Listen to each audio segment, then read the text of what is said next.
इस कहानी में हम देखेंगे एक ऐसे एलियन को जिसको मारना लगभग नामुमकिन है। वो कई सौ लोगों को और किसी भी खतरनाक जानवर को मौत के घाट चुटकियों में उतार सकता है। और ऐसे खतरनाक एलियन से इस कहानी में एक लड़की योद्धा लड़ेगी। मूवी की स्टार्टिंग होती है साल 1719 से। यहाँ हम देखते हैं कुछ आदिवासी कबीले के लोगों को। यहाँ हम एक आदिवासी लड़की को देखते हैं जिसका नाम नारू होता है। नारू का सपना था एक काबिल योद्धा बनना, लेकिन पुराने टाइम में कबीले के लोग भी नहीं माना करते थे कि एक लड़की कभी योद्धा बन सकती है। लेकिन फिर भी नारू कभी हार नहीं मानती थी। उसने एक कुल्हाड़ी बनाई हुई होती है। वो उस कुल्हाड़ी से अपने डॉग के साथ जंगल में प्रैक्टिस किया करती थी। एक दिन नारू जंगल में अपने डॉग के साथ जाती है। वो एक डियर को हंट करने की कोशिश करती है, लेकिन वो डियर काफी तेज था और वो वहाँ से भाग जाता है। नारू का डॉग डियर का पीछा करने लगता है, लेकिन तभी उसका पैर एक ट्रैप के अंदर फंस जाता है। नारू वहाँ पहुँचती है और अपने डॉग को एक ट्रैप में फंसा हुआ पाती है। लेकिन ये समय इतना पुराना था कि यहाँ पर कबीले के लोग किसी ट्रैप के बारे में नहीं जानते थे। नारू किसी तरीके से अपने डॉग को बचा लेती है, लेकिन वो समझ नहीं पा रही थी कि ये चीज जंगल में किसने रखी। तभी नारू को आसमान से कुछ आवाजें आती हैं। वो भागकर जंगल से बाहर निकलती है और आसमान की ओर देखने लगती है। वहाँ आसमान में उसे एक यूएफओ उड़ता हुआ दिखाई देता है, लेकिन वो उस यूएफओ को पूरी तरीके से नहीं देख पाती। ये कहानी 1719 की है और इस टाइम पर कोई भी इंसान यूएफओ के बारे में नहीं जाना करता था। नारू को लगता है वो कोई थंडरबर्ड होगी, इसीलिए वो उस चीज पर ज्यादा गौर नहीं करती। तभी वहाँ पर नारू का भाई ताबे पहुँच जाता है। ताबू कबीले का काफी अच्छा योद्धा था। उसका निशाना इतना पक्का था कि वो एक ही तीर से उड़ती हुई ईगल को मार डालता है। नारू ताबे से बोलती है एक दिन वो भी काफी बड़ी योद्धा बनेगी और अपने कबीले की चीफ योद्धा बनेगी। लेकिन उसका भाई ताबे बोलता है कि वो उसके बस की काम नहीं, क्योंकि उसके लिए उसे काफी बड़े शिकार को मारना होगा और ये काम वो कोई एक छोटी सी कुल्हाड़ी से नहीं कर सकती। लेकिन नारू को ये बात बुरी लग जाती है। अब नारू घर पहुँचती है और अपनी माँ से अपने योद्धा बनने के सपने के बारे में बात करने लगती है। लेकिन नारू की माँ का मानना भी यही था कि लड़की कभी योद्धा नहीं बन सकती और उसे अपनी माँ की तरह जड़ी बूटियों के बारे में सीख लेना चाहिए, ताकि वो कबीले के जख्मी हुए लोगों को मौका आने पर बचा सके। अब सीन शिफ्ट होता है और हमें उसी एलियन स्पेसशिप को दिखाया जाता है जो नारू ने आसमान में उड़ते हुए देखी थी। इस स्पेसशिप के अंदर से एक एलियन बाहर आता है जिसको इस मूवी में प्रेडेटर बोला गया है। प्रेडेटर एक एलियन था जो कि बाहरी दुनिया से आया था। उसके पास काफी आधुनिक टेक्नोलॉजी थी। वो धरती पर आते ही गायब हो जाता है। दूसरी साइड नारू जंगल में फूल को इकट्ठा कर रही थी। दरअसल में ये फूल जड़ी बूटियों का काम करते हैं। लेकिन तभी उसे कुछ कबीले वालों की आवाज आती है। वो भागकर वहाँ जाती है। वहाँ उसे पता चलता है कि एक शेर उनके कबीले के एक लड़के को उठा कर ले गया है और वो लोग उस लड़के को ढूंढने जा रहे हैं। उनके साथ नारू का भाई टाबे भी होता है। नारू उसके साथ जाने के लिए जिद करने लगती है, लेकिन टाबे उससे मना करता रहता है। नारू बोलती है अगर वो लड़का जिंदा हुआ तो मैं उसकी जड़ी बूटियाँ लगाकर इलाज करने में मदद कर सकती हूँ। टाबे ये बात मान जाता है और उसे अपने साथ ले जाता है। दूसरी साइड जंगल में हमें एक सांप को दिखाया जाता है। सांप ने उस एलियन प्रेडेटर को महसूस कर लिया था, लेकिन प्रेडेटर गायब था और वो सांप को उठाकर बीच में से अलग कर देता है। दूसरी साइड कबीले के सभी लोग उस लड़के को ढूंढ रहे होते हैं और आखिरकार वो उन्हें मिल भी जाता है। नारू उसके पास पहुँचती है और देखती है कि वो जख्मी पड़ा हुआ था, लेकिन नारू को ये बात समझ नहीं आती क्योंकि शेर कभी भी अपने शिकार को जिंदा नहीं छोड़ता। अब नारू उस लड़के के कुछ जड़ी बूटियाँ लगाने लगती है। तभी वो अपने पास से एक ऑरेंज फूल को निकालती है। दरअसल में इस ऑरेंज फूल को खाने के बाद किसी भी इंसान का बॉडी टेम्परेचर कम हो जाता है, जिससे उस लड़के का ज्यादा खून नहीं बहेगा और खून बहने की वजह से उसकी मौत नहीं होगी। अब कबीले के लोग उस लड़के को उठाकर ले जाने लगते हैं, लेकिन ताबे अकेला ही शेर का शिकार करने जा रहा था। नारू से बोलती है कि वो भी उसके साथ जाएगी, क्योंकि वहाँ खाली शेर ही नहीं है, उसके अलावा कोई और भी वहाँ है। उसको लग रहा था कि शेर जब उस लड़के का शिकार करने के लिए आया होगा तो उसे किसी और चीज ने डरा दिया होगा, जिससे शेर वहाँ से भाग गया। लेकिन ताबे उसकी कोई बात नहीं सुनता और वो नारू को बाकी लोगों के साथ घर भेज देता है। अब नारू जब घर लौट रही होती है तो रास्ते में उसे वो सांप पड़ा हुआ मिलता है, जिसको बीच में से उस प्रेडेटर ने चीर दिया था। और वहीं नारू को जमीन पर बड़े बड़े पैरों के निशान भी दिखते हैं। वो ये बात कबीले वालों को बताती है, लेकिन कबीले वालों का मानना था कि वो किसी भालू के निशान होंगे। नारू उनकी बात नहीं सुनती और वो अपने भाई को चौकन्ना करने के लिए चली जाती है। नारू के साथ कबीले का एक और लड़का जाता है। वो दोनों ताबे के पास पहुंच जाते हैं, जहां नारू उसे सारी बात बताती है। लेकिन ताबे उससे बोलता है कि वो लोग अभी शेर के इलाके में हैं, इसीलिए उन्हें पहले शेर पर ध्यान लगाना होगा और उसे मारना होगा। नारू ताबे से बोलती है उन्हें शेर के लिए एक चारा रखना होगा और जैसे ही शेर आएगा वो लोग उस पर हमला कर देंगे। ताबे उसकी बात मान जाता है। वो वहाँ शेर के लिए एक बेट रख देता है। वहीं एक पेड़ के ऊपर कबीले का एक लड़का और नारू बैठकर शेर का इंतजार करने लगते हैं। तभी अचानक से वहाँ पर शेर पहुँच जाता है। वो कबीले के उस लड़के पर हमला हमला करके उसे मार डालता है। वो नारू को भी मारने वाला होता है, लेकिन तभी नारू अपना एक चाकू निकाल लेती है। लेकिन तभी नारू का ध्यान आसमान की तरफ जाता है, जहाँ उसे दोबारा से एक स्पेसशिप दिखाई देती है और वो नीचे गिर जाती है। नारू की जब आँख खुलती है तो उसकी माँ उसके सामने बैठी हुई थी। वो अपने घर पर थी। नारू की माँ उसे बताती है कि ताबे उसे घर तक छोड़ कर गया है और वो अकेले ही जंगल में शेर को मारने के लिए गया है। तभी नारू को बाहर से कुछ आवाजें सुनाई देती हैं। जब वो बाहर पहुंचती है तो देखती है उसका भाई वापस लौट चुका था। ताबे ने अकेले ही शेर का शिकार कर लिया था। वो उसकी लाश को लेकर वहाँ पहुँच जाता है। अब कबीले के लोगों के लिए एक बहुत बड़ी बात थी। शेर का अकेले शिकार करना एक बहुत बड़ी चीज मानी जाती थी, इसीलिए कबीले के लोग ताबे को वहाँ का चीफ बना देते हैं। लेकिन इस बात से नारू थोड़ी दुखी थी, क्योंकि उसका बचपन से यही सपना था कि वो अपनी कबीले की चीफ बनना चाहती थी। तभी नारू ताबे से बोलती है कि उसने जंगल में शेर के अलावा एक और चीज को देखा था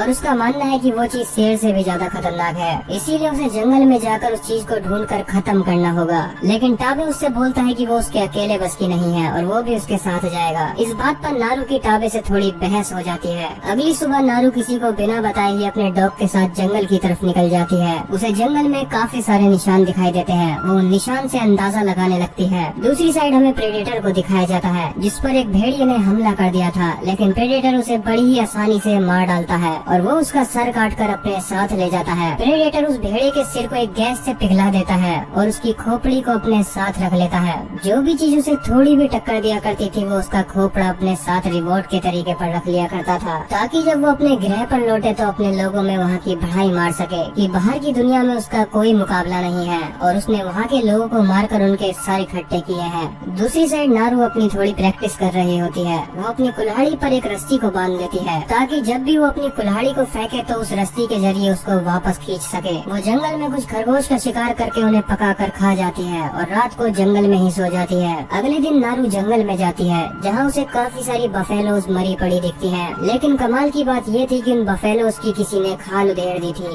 उसे बफेलो के पास एक सिगार पड़ी हुई दिखती है, लेकिन नारू को सिगार के बारे में कुछ भी नहीं पता था। नारू अब आगे बढ़ती है, लेकिन तभी उसका पैर एक दलदल में पड़ जाता है। वो दलदल के अंदर धंसने लगती है, लेकिन तभी वो अपनी कुल्हाड़ी का सहारा लेती है। वो अपनी कुल्हाड़ी को एक पेड़ पर फेंक कर मारती है। उसने अपनी कुल्हाड़ी में एक रस्सी बांध ली थी, जिसकी मदद से वो बाहर निकल आती है। दूसरी साइड प्रेडेटर भी उसी जगह पर पहुंच जाता है, जहाँ पर काफी सारी बफेलोज मरी पड़ी थी। वो देखता है इन सभी को किसी ने मारा है और समझ जाता है कि यहाँ पर कोई एक तगड़ा शिकारी है और उसे उसका शिकार करना होगा। दूसरी साइड नारू आगे बढ़ रही होती है, लेकिन तभी उसे एक भालू दिख जाता है। वो उस भालू को मारने के लिए अपना तीर कमान बाहर निकालती है, लेकिन तभी उसका तीर कमान टूट जाता है। तभी वहाँ पर नारू का डॉग पहुँच जाता है। वो उस भालू का ध्यान भटका देता है। नारू अपने तीर कमान को ठीक करके उस भालू को दोबारा से मारने की कोशिश करती है, लेकिन वो भालू काफी ज्यादा बड़ा था। अब वो उससे बचकर भागने लगती है और जाकर एक लकड़ियों के ढेर के नीचे छुप जाती है। भालू उसे मारने ही वाला होता है, लेकिन तभी वहाँ पर प्रेडेटर पहुँच जाता है। प्रेडेटर को पता चलता है ये कोई बड़ी चीज है जो कि उसे तगड़ी टक्कर दे सकती है, इसीलिए उससे लड़ाई में पहले उसकी टेक्निक देखता है।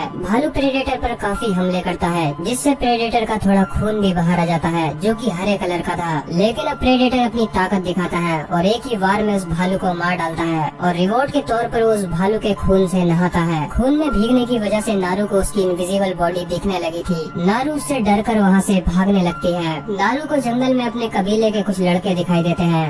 वो लड़के नारू को ही ढूंढने के लिए आए थे और ताबे उसे कहीं दूसरी साइड ढूंढ रहा था। वो नारू को अपने साथ जाने के लिए बोलते हैं, लेकिन नारू उनसे बहस करने लगती है, जिस पर नारू के एक लड़के से लड़ाई भी हो जाती है और वो नारू को बांधकर साइड में बैठा देते हैं। तभी उन्हें जंगल में से कुछ आवाजें सुनाई देती हैं। वहाँ से एक छोटा सा जानवर बाहर आता है। वो लड़का उस जानवर को उठाकर शो ऑफ करने लगता है, लेकिन तभी उसकी बॉडी पर कुछ लेजर पड़ती हैं। ये पुराना समय था तो लेजर के बारे में किसी को नहीं पता होता। तभी उसके सीने में कुछ तीर आकर घुस जाते हैं और वहाँ पहुँच जाता है प्रेडेटर। अब प्रेडेटर अपने असली रूप में आ जाता है और सबको दिखाई देने लगता है। दरअसल में उसके सर पर एक मास्क लगा हुआ था और ये मास्क काफी ज्यादा हाई टेक्नोलॉजी का था। उसी मास्क के जरिए वो किसी भी इंसान पर बड़ी ही आसानी से एम कर लेता था और अगर उसका एक बार किसी चीज पर एम लॉक हो गया तो उस चीज को कोई नहीं बचा सकता। जैसे कि अभी उसने उस लड़के पर लेजर से एम कर तीर मारे थे। कबीले के बाकी लड़के प्रेडेटर पर हमला कर देते हैं, लेकिन उसके लिए किसी इंसान को मारना ज्यादा बड़ी बात नहीं थी। वो बड़ी ही आसानी से उन कबीले वालों को मार डालता है। नारू वहाँ से बचकर भाग निकलती है। आगे जाकर नारू को अपने कबीले का एक और लड़का मिल जाता है। वो लोग झाड़ियों में छुप जाते हैं, लेकिन प्रेडेटर का मास्क हाई टेक्नोलॉजी का था। दरअसल में प्रेडेटर किसी भी इंसान को नहीं देख सकता था, बल्कि वो उसकी गर्मी से उसको पकड़ लिया करता था। अब नारू और वो लड़का वहाँ से भागने लगते हैं, लेकिन प्रेडेटर भी उनका पीछा कर रहा था। वो उस लड़के को पकड़कर मार डालता है। नारू वहाँ से बचकर भाग ही रही होती है, लेकिन तभी उसका पैर एक ट्रैप में फंस जाता है। प्रेडेटर नारू को मारने के लिए आगे बढ़ता है, लेकिन उसका पैर ट्रैप में फंसा हुआ देखकर वो उसे वहीं छोड़ जाता है। दरअसल में प्रेडेटर किसी भी निहत्थे इंसान को नहीं मारता था, उसको अपनी टक्कर का शिकारी चाहिए था जो उसका मुकाबला कर सके। अब नारू के पास कुछ फ्रेंच के सोल्जर्स आते हैं जिनके पास बंदूकें भी थी। वो नारू को किडनैप करके अपने साथ ले जाते हैं। नारू देखती है कि फ्रेंच का लीडर वहाँ सिगार पी रहा था और ऐसी ही सिगार उसने बफेलोस के पास पड़ी हुई देखी थी, यानी कि इन्हीं लोगों ने उन बफेलोस को मारा था और यही लोग हैं जो जंगल में ट्रैप बिछा रहे हैं। अब नारू के पास एक आदमी रफेल आता है जो कि काफी सारी भाषा जाना करता था। वो नारू से प्रेडेटर के बारे में पूछने लगता है। तभी वो लोग ताबे को उसके सामने ले आते हैं, क्योंकि उन्होंने उसके भाई ताबे को भी पकड़ लिया था। वो ताबे को उसके सामने टॉर्चर करने लगते हैं। अब वो नारू और ताबे को एक पेड़ से बांध देते हैं ताकि जैसे ही प्रेडेटर उन्हें मारने के लिए आए तो फ्रेंच के लोग उसे मार डालें। लेकिन नारू जानती थी कि प्रेडेटर ऐसे इंसानों पर हमला नहीं करता जो निहत्थे होते हैं। प्रेडेटर उन फ्रेंच के लोगों से लड़ने लगता है और उनकी गोलियों का भी उस पर कोई असर नहीं था। वो उन्हें बड़ी ही आसानी से मार डालता है। दूसरी साइड ताबे और नारू पेड़ से बंधे हुए थे। तभी ताबे नारू से बताता है कि उस शेर को मैंने अकेले नहीं मारा था, बल्कि तुमने पेड़ से गिरने से पहले उस शेर को काफी ज्यादा जख्मी कर दिया था, जिसकी वजह से मैं उस शेर को आसानी से मार पाया। ये बात सुनकर नारू को थोड़ा हौसला मिल जाता है। ताबे नारू से बोलता है कि उसे अपनी बहन के ऊपर काफी गर्व है और वो दोनों उस प्रेडेटर को मार डालेंगे। लेकिन नारू का मानना था कि वो प्रेडेटर नहीं मर सकता, जिस पर ताबे बोलता है कि अगर उसका खून निकलता है तो वो मर सकता है। दूसरी साइड प्रेडेटर फ्रेंच के लोगों से लड़ रहा था। वो उनके ऊपर अपने अलग अलग औजारों को ट्राई कर रहा था, मानो जैसे वो उनके साथ खेल रहा हो। उसके पास एक ऐसी शील्ड थी जो कि किसी भी इंसान की गर्दन बड़ी आसानी से अलग कर सकती है। दूसरी साइड नारू अपना दिमाग लगाती है और अपने भाई की और अपनी रस्सी को एक ट्रैप से खोल लेती है। अब नारू अपने डॉग को बचाने के लिए फ्रेंच मैन के बेस पर जाती है, जहाँ उसका सामना काफी सारे फ्रेंच के लोगों से होता है, लेकिन वो उन्हें मार डालती है। तभी वहाँ पर घायल रफेल पहुँच जाता है। उसकी एक टांग टूट चुकी थी। वो नारू के ऊपर गन पॉइंट कर देता है। वो नारू से बोलता है, अगर तुम मेरा पैर ठीक करने में मेरी मदद करोगी तो मैं तुम्हें अपनी बंदूक चलाना सिखाऊंगा। नारू उसकी बात मान जाती है और वो उसकी थोड़ी मरहम पट्टी करती है, जिसके बाद वो उसे वही ऑरेंज फूल खिला देती है, जिससे रफेल का बॉडी टेम्परेचर थोड़ा डाउन हो जाता है। अब वादे अनुसार रफेल भी उसे अपनी बंदूक चलाना सिखा देता है।